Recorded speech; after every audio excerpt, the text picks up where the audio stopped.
more extensive than usual. I Yeah, got some because thoughts. now we got more time to actually like go back and forth. You feel me? So we can let it breathe, man. So, all right, man. Rod, you know what time it is, man. It is time for some good old Red Zone Watch, man. And if you are new, this is your first time watching, Red Zone Watch is where Rod gives his observations, his thoughts, and opinions on the most intriguing things that he saw from this week and every week on the Red Zone, man. So, Rod, what do you got for me on Red Zone Watch this week, brother? All right, Herbie. So this week on Red Zone Watch, I'm gonna actually start with the Dolphins, Herbie, because this was a point that actually completely forgot to make. I was realizing I've been in my little philosophy phase, and I've been doing some research on some things. Not research, just like I don't know, just doing readings and watching videos and shit. And I realized something, Herbie. The Miami Dolphins need to adopt the law of reverse effect, of reverse effort. Now, some of you guys might be listening, might be like, man, what the hell is this nigga talking about? The law of reverse effect, Herbie, it goes something along these lines, right? The less you care about the outcome of something, the better it's going to be for you. Sometimes, Herbie, when you care too much about achieving a certain goal, or when you think too much about doing a certain thing, you end up burning yourself out. You end up overthinking. And the Dolphins as a team, Herbie, they could use the law of reverse effect to help themselves out because, in my opinion, it just doesn't make sense. And this has really been a franchise problem for the past over a decade. But it's really, really shined on in the Mike McDaniel Tua era. And it's just like a team that can dominate NFL talent should not come short so many times against the elite talent and the elite teams of the league. Because it's not like the elite teams in the league have that much more talent than the bad teams. That's not how the NFL works. It's a combination of chemistry and coaching, and you know what I'm saying. And obviously, talent plays a factor.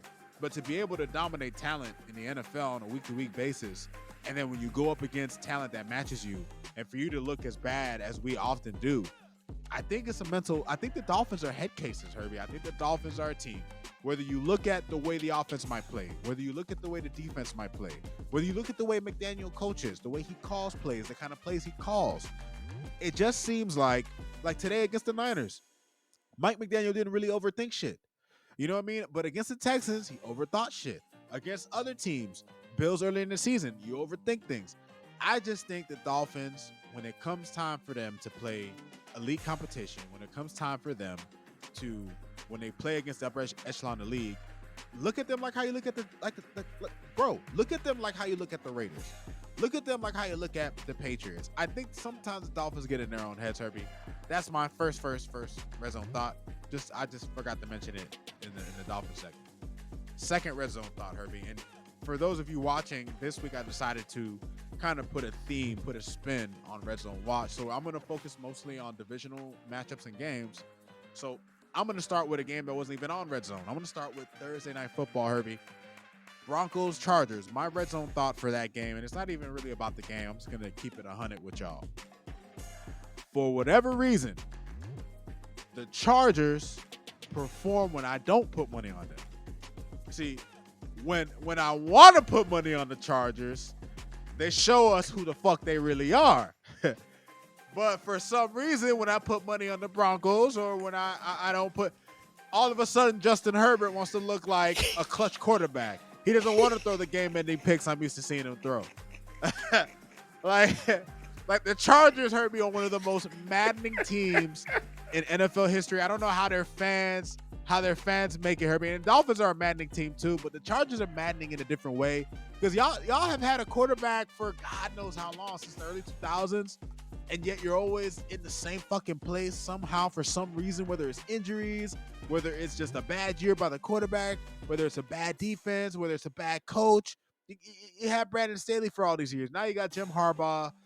The Chargers actually have an opportunity to make some noise because they have all the pieces, Herbie. They have a top defense, they have a running game, and they have a talented quarterback. But for whatever reason, when Rodman decides, man, you know what, man, let me slide, man. You know what, Justin Herbert, Jim Harbaugh, you know what I'm saying? Y'all boys been looking good. Y'all been looking good. Let me throw a little money on. Nah, y'all never want to look good, but when I want to believe in Sean Payton, and I want to put money on Bo Nix and all them boys, and then Patrick Surtain, And y'all and then the Broncos are up like 21-10 or some shit. I'm thinking, ooh, this was an easy bet to make. I knew not to bet on the Chargers. I go to sleep. I wake up, Herbie. The Chargers 134-27. What the hell? Y'all niggas was up with like 24-10 at the half, man. What happened? But that's just this point I got to make about the Broncos and Chargers, Herbie. That's that. All right, now on to my actual football points. Steelers Ravens, Herbie. The one thing I want to say about the Steelers and Ravens, Herbie, is that for whatever reason, it just seems to me like the Ravens and Steelers rivalry has been one of the best rivalries in football since these motherfuckers have been around. Dating back to the early 2000s, all the way through the mid 2000s, when you had the Ben Roethlisberger era and the Joe Flacco era, the AFC Championship game, one of the most legendary games. I think there was 28 Pro Bowlers in that game, Herbie. You think about in recent times, the fact that the Steelers have really been the kryptonite team. Now, they weren't, obviously, yesterday for the Ravens, but they've been the kryptonite team for the Ravens. And I just thought to myself, like, it's nice to see that the NFL still has a rivalry that seems like it'll stand the test of time. It just seems like when it comes to the division games and you wanna have a marquee awesome matchup, you could always depend on the Steelers and the Ravens. And that game had a lot going on with it, right? The Steelers had a pretty good control of that game until Russell fumbled. Lamar played about as good against the Steelers as he's played in any of his appearances. Derrick Henry, they actually utilized him. And look, that game kind of helped Lamar's MVP chances a little bit, Herbie, right? Because you're going up against a Steelers team that if they drop another game, you can steal the division from them. So, the game was riveting in its own right. We got to see Lamar kind of overcome one of his greatest weaknesses, right? In terms of like a kryptonite, in terms of Metallo, right? If Lamar is Superman, the Steelers have been Metallo to him, right? They have that fucking kryptonite heart, and he was able to rip it out this time. And I'm happy for him, obviously, because Proud Boy, we gonna represent 954. But yeah, man, Steelers Ravens, man, it's a rivalry that seems like it'll stand the test of time, and they could just continue to do it. And if they could get a quarterback, the Steelers, I mean, who knows, Now, what I'm about to say about Anthony Richardson, Herbie, listen, this was early in the game. Obviously, the Colts went, they dominated. Jonathan Taylor went the hell off, and Anthony Richardson made some plays as well, especially with his legs. But this was just like from early in the game. Anthony Richardson throws interceptions with conviction. He throws the ball like he knows he could get that ball through a DB. Like that pick he threw early in the game against the Tennessee Titans, Herbie, I thought to myself, like Anthony, what were you seeing, my boy? There was nowhere to fit that ball in there, but he threw that ball. Like when you watch him drop back, he steps back, he fucking steps into the throw. He slung that shit. I'm like, okay, this shit might be a touchdown. Next thing you know, you see a damn Tennessee Titan grabbing the ball. Now, watching, since this is divisional weekend, it kind of made me think, Herbie. I thought to myself, when it comes to the Indianapolis Colts and the Tennessee Titans, like is this probably the rivalry I care the least about? And I started thinking, Herbie, the only time that this rivalry was ever really popping, in my opinion, since I've been a football fan, an avid football fan, was the Peyton Manning era. Because there was years where the Tennessee Titans, they had Chris Johnson. Early in Peyton Manning's career, they had Steve McNair. So, outside of maybe the early 2000s, mid 2000s, the Titans and the Indianapolis Colts, man, whenever these two teams get together, you don't give a damn. It's usually for a fan outside of those fan bases a kind of a snooze fest. Just my opinion. Next point I'm making on Red Zone Watch. This had nothing to do with divisions, but this was just something I noticed. Bryce Young is an excellent case study on the difference between lack of confidence and being full of it. And I say that to say this, Herbie, because obviously to start the season, Bryce Young faced a lot of criticism. He looked terrible. It was well-earned criticism. He wasn't playing well, but a part of that, Herbie, was the mental, right? Bryce Young, when he started the season, you can kind of tell he kind of came into the season with a lot of like a negative cloud hanging over his head. And the one thing that you can learn from a situation like Bryce Young is when you step into a situation and you do not believe in what you can do, when you step into a situation and you have your doubts on yourself and you have doubts on the outcome of things, that will always hold you back. What you have to learn to do, you have to learn to process that not everything is going to go right. There are times in life, Herbie, where no matter how bad you want to be good at something, no matter how bad you want something to turn out for you, you're gonna take an L. You're gonna have guys drop passes on you. You're gonna make bad plays. Bad things are gonna happen to you when you play football, when you live life in general. But you just have to learn how to take those punches and roll with them, Herbie. And I think Bryce Young, as a young quarterback in the league, he has learned how to take punches and roll with him. He played excellent today against the Cardinals. He's looking like the guy that the Carolina Panthers hope they draft. Now, listen, he has a lot. He has a lot to prove in this league. But given where he started, to seeing the way he plays, his body language, the way his team reacts around him, to see the growth that happened for him this season, I would like to think that Carolina Panthers fans might have some hope in him. And hopefully he can maintain that confidence. Hopefully the organization can continue to build on that, add some pieces around him. And you never know, man. The Carolina Panthers might be a surprise team next year, dog. Confidence is everything, bro. When you lose your confidence, bro, you lose everything. You lose your powers. And it looks like Bryce Young, now that he is fully confident, now that the team and the organization seems like they are confident in him. And hell, even if they trade him to another organization, he has some talent. He could be good. So that all remains to be seen. But I just want to say that I'm happy to see a young guy who was down and out. He's on the up and up. Next couple points I'm making, Herbie, are for the Philly Commanders and the Philly Eagles and the Commanders, right? Saquon has been remarkable for the Eagles this season. This was me watching a play where he ran a 68-yard touchdown. Like, Saquon Barkley, Herbie, he's probably not going to win MVP because we know MVP is a quarterback award, right? Like, that's just what it's become. But goddamn, bro, had the Eagles won this game, he would have most definitely got that damn MVP, Herbie. The next Eagles and Philly thought that I'm going to have. The Eagles are such a talented team that they can even overcome Kenny Pickett. This was earlier in the game. They obviously couldn't overcome Kenny Pickett. But this led me to think about the Eagles and the Commanders, who used to be the Redskins and the football team. One of my most memorable Philly-Washington games, Herbie, and this is probably one of the most memorable games to all NFL fans, the Monday Night Massacre, when Michael Vick and the Eagles went on to face Donovan McNabb and the Washington Redskins, and the Eagles dropped 45 points by the half. It was one of the most remarkable games I ever watched, Herbie, because nobody expected at the time the Redskins to get their asses kicked the way they did. And I don't think people remember this at the time, but one of the greatest sports rants of all time happened in that era. There was a guy. This was before YouTube was really popping up with this type of shit. And I wish I would have remembered this. I just remembered it now. I wish I could have pulled it up, but there was a rant that someone had about Washington after they got destroyed in that game. It was like a 10 to 12-minute rant from one of Washington's beat reporters, Herbie. And I'll never forget how I probably listened to that rant like 20 times in my life, bro, because as a Dolphin fan, I felt it in my own way. But the Washington team got their asses kicked. I think they lost like 59-28 on Monday Night Football. It was just a disgusting performance by Washington.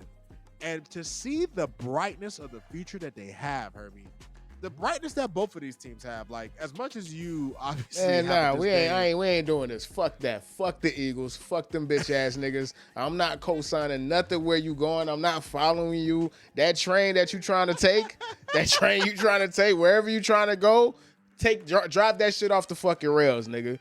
What are you doing, nigga? Fuck the Eagles, nigga. What we doing?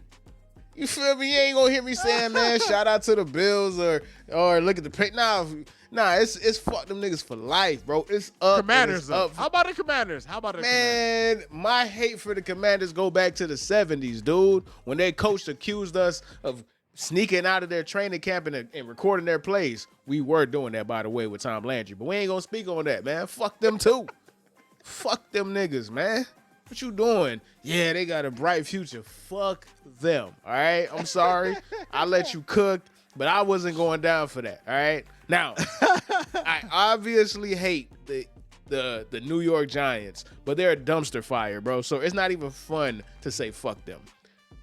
Having to see a really good, potentially great quarterback in Washington and having to see a unbelievably talented team that keeps being talented, that seems to be the only team that a fucking salary cap does not apply to. They have Hall of Fame linemen. They have two great wide receivers.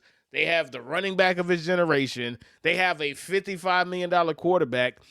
Salary cap. Who cares? It doesn't apply to the Eagles. This goes back to 2017. This goes back to 2021. Where do they even get the fucking money from? Fuck them, all right? Fuck them, all right? We ain't doing that, Rod. I'm sorry. I even had to cut the music off of that shit. We ain't doing that. We not doing that. We not doing that. All right, so let's blitz through the last couple of points that you got, man. What you got? What else you got left? Last couple points I have, Herbie. One is for Chicago. While the Lions are beating on the Bears at this moment, and this was like the second quarter of the game, Bears fans should look to the Lions as a symbol of hope, if only because one small step in the right direction could lead to a total makeover. Now, Herbie, the Bears and the Lions, I think historically, obviously, they're an age-old division. I don't know about like the 50s and the 40s and all those times how the rivalry was, but in my lifetime, their rivalry hasn't been much because neither team has really had their moments outside of Chicago before I was born, the 85 Bears. But if I'm a Bears fan, and even though they lost today, and if this season has been disastrous to say the least, at the end of the day, your future's bright. I seen Caleb Williams make throws today where I thought to myself, like, damn, I don't think the Bears have ever had a quarterback like this. No, they've never had it. He's the most like this. He's the most talented quarterback they ever had, and that's the problem. He looks like there's people that think he's been terrible this season, and he's still the most talented quarterback that they've ever had. So that's more of a referendum on the Bears, bro. They've been terrible at selecting quarterbacks. Jay Cutler is their all-time leading in passing yards for a season, bro. So that tells you everything you need to know, man. Think about that. Think about that, man. All right, what you got else? And my final Red Zone watch point of the week, obviously got to end it on division rivals. The Bills and Patriots, and this is a simple point. Obviously, the Bills won. Listen, Josh Allen more than likely is going to get the MVP. We'll talk more about that on Wednesday, obviously, after the Ravens play. But I will say, for whatever reason, Herbie, the Patriots seem to always be able to make the Bills struggle. Like, the Patriots, defensive-minded coaches, they just know exactly how to disrupt Josh Allen, how to throw him off his game. And it just makes me wonder, Herbie, who else in the playoffs? Because the Bills have relied a lot more on Josh Allen this season than they have in years past. McDermott's defense has not been what it was, especially in the second half, obviously due to a lot of injuries. But I'm just looking forward to seeing like what the Bills, how they're going to be able to overcome this, because they're going to be teams that look at this film, that look at the Patriots, they're going to be like, whatever these niggas are doing, we got to start doing to Josh Allen, because the Patriots always seem to be able to kind of slow him down. I thought that was and that's one of the things that you got to remember. Like, yes, Bill Belichick is not there, but his quote-unquote, and this is not me saying this is literally what Patriot players and people from the organization have said, his son is the coach. Gerard Mayo is his son. That's what Tom Brady used to call Gerard Mayo. And it's so ironic because now you see Bill Belichick's character as a person. The minute they were bad, he couldn't wait to throw his own son under the bus. And he's been taking shots at this man all year, bruh. Bill, your team won 4 games last year, dog. Like, what are you talking about? Get the fuck out of here. Like, this is what you gave that young man, bro. So, let me go ahead and drop the music out for a little bit, man. So, before I get to my thing, I wanted to get to a couple of points, and I just blitzed through them, man. What you said about the Chargers, fully agree. Fuck them. Ravens, Steelers, my takeaway from that, and the one thing I want to say is maybe we shouldn't be so quick to declare things because we are on the heels of saying Josh Allen is 100% MVP. We'll see. That's remain to be seen. And what else did you talk about? No, that's it. That's it. Carolina. Oh, Carolina. Yes. One thing I definitely have to say, and one thing I want to say 100%. Shout out to Bryce Young because he is doing probably one of the things that's the hardest thing to do, to come back from adversity. Like, to not only get benched, but to get incredibly better after getting benched when most people would just fade away, most people would shrivel up, most people would detach themselves, most people would reject the situation, and most people, especially professional level athlete ego, where everybody else is the problem and it's not me, a guy like Carson Wentz would have shriveled up and removed himself mentally and emotionally from the team. It shows Bryce Young's character, it shows his work ethic, and it shows that he is not above humiliation. And it shows that he put in the work and said, you know what? I really have to get better. He didn't take it for granted. He came back and has been starkly better. Anthony Richardson came back from a benching, and like you said, bro, he's throwing picks with convention still, dog. Like they threw 9 passes today. 9. That's neither here nor there, man. And before we get out of here, I just want to go ahead and have a little segment to myself. And this is not football related. It's not NFL related. We are an NFL channel. We are a Dolphins channel. We are slightly at sometimes a Cowboys channel. We'll see how we are after tonight when they play the Bucks. We might never be a Cowboys channel again after that game, but that's neither here nor there.